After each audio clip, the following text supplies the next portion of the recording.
On day 16 of the Vice President's impeachment trial, the prosecution panel called on a familiar face, an OVP officer acting as a special disbursing officer for the Vice President's then confidential funds allocation.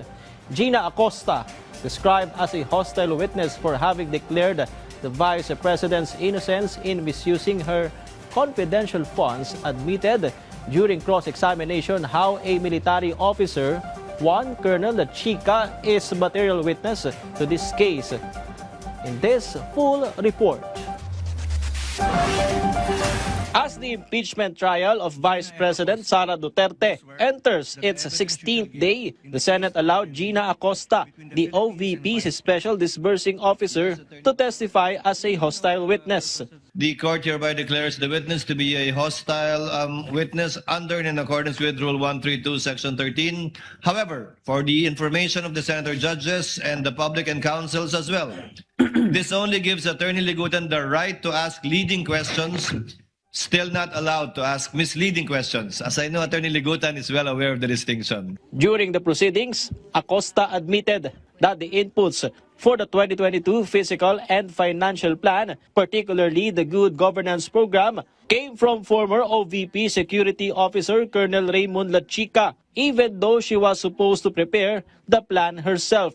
The program included free rides, financial and medical assistance, among others. May mga pag-aaral ba o pagsasaliksik na ginawa ang inyong opisina to come up with the program? Wala akong personal knowledge sa Your Honor. Wala kang personal knowledge. May proseso ba o criteria na ginamit to select of all programs, good governance programs? Wala po. Wala ko. Sinabi niyo, ma'am, na wala po kayong alam, wala kayong personal knowledge, kasi po, hindi naman po ikaw yung nag-identify ng mga programa tsaka mga activities na nakasulat sa 2022 Fiscal and Financial Plan. Tama po ba? Tama po, Your Honor. Tama, Your Honor. In fact, ma'am, you will admit, confirm, na noong November 25, 2024, yung pagdinig ng Committee on Good Governance and Accountability, you merely ask a security officer, Colonel Lachica, what to state in the Fiscal and Financial Plan as confidential activities in relation sa paggamit ng Office of the Vice President ng confidential funds. To aid your memory, Your Honor, please, we are showing on the screen, a portion of the transcript of the Committee on Good Government and Accountability hearing, November 25, 2024, where sinasabi ng witness that all information that will be reflected in the Fiscal and Financial Plan of the Office of the Vice President, which she prepared, galing lang sa isang security officer, si Colonel Lachica. Siya po ang nagbigay sa akin ng inputs, Your Honor, o mga guidelines po, Your Honor, kung ano po ang mga activities in relation po sa pagkandak po ng confidential operations Okay. or activities. Acosta also confirmed that Vice President Duterte signed the Fiscal and Financial Plan. Senator Judge Erwin Tulfo stood up to raise concerns over the slow pace of the proceedings. Mr. President, I have here the transcript of the hearing in Congress. Hindi ko po maintindihan bakit parang dito hirap na hirap po siya magtagalog when in fact sa Congress po nung November, Tagalog naman po ang sagot niya. Mr. President, tama na po itong panluloko sa atin. Please, Mr. President, compel this witness to talk in Tagalog Kahit po yung mga Bisaya po nakaintindi ng Tagalog, nakakasalita ng Tagalog, ano tayo sa ibang bansa? Ano tayo, mga Hapon, mga Chinese?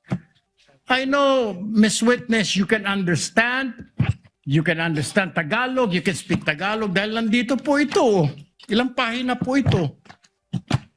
Tagalog po yung sagot po ninyo. English po, sumasagot kayo. It was also revealed that the contents of the 2023 Fiscal and Financial Plan were merely copied from the 2022 plan. Acosta also failed to indicate in the documents submitted to the Commission on Audit or COA that Colonel Lachica was the one providing her with inputs for the Fiscal and Financial Plan. Acosta admitted that she personally encashed the 125 billion pesos confidential fund at the Land Bank Shaw Boulevard branch. She placed the money in 4 bags. In putting the bills inside the bag, okay, sino ba yung tumulong sa paglalagay ng mga bills, yung 1,000 peso bills sa mga bags na ito? Sino yung gumawa niyan? Ako po, Your Honor, ang naglagay ng mga pera sa bag. Alright. May membro ba ng VPSPG na tumulong sa iyo sa paglalagay ng mga bills na yan sa bag? Wala, Your Honor. Then, Acosta eventually turned over the amount to Colonel Lachica, allegedly upon the instruction of Vice President Duterte. why did you have to call Colonel Lachica to inform him?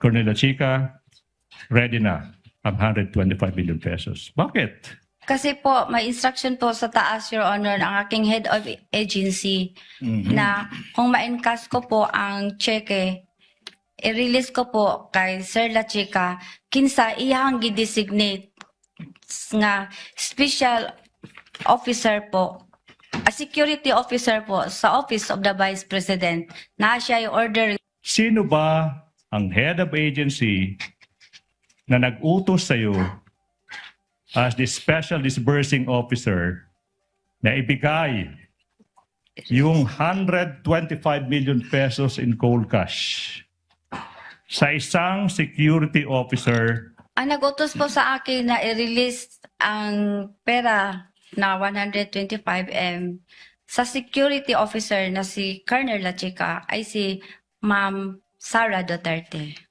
Presiding Officer Escudero also asked Acosta whether it is the responsibility of a security officer to receive confidential funds. Bahagi po ba ng trabaho ng security officer ayon sa joint circular ang tumanggap ng confidential at mag-implement ng confidential funds? Siya po ang may alam, siya po ang eksperto, Your Honor, sa pagpatupad po ng confidential operation and activities, Your Honor.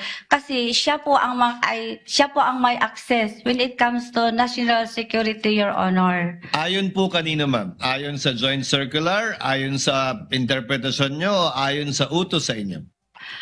Ayon po sa joint circular, Your Honor. Saan po sa joint circular? Alam niyo po? At saka ayon po sa utos ng head of agency. Meanwhile, the testimony of Marivic Pareja, Director of the House Legislative Information Resources Management Department, did not proceed after the defense agreed to stipulate on the documents she was expected to present during the trial. Patrick De Jesus for The Nation.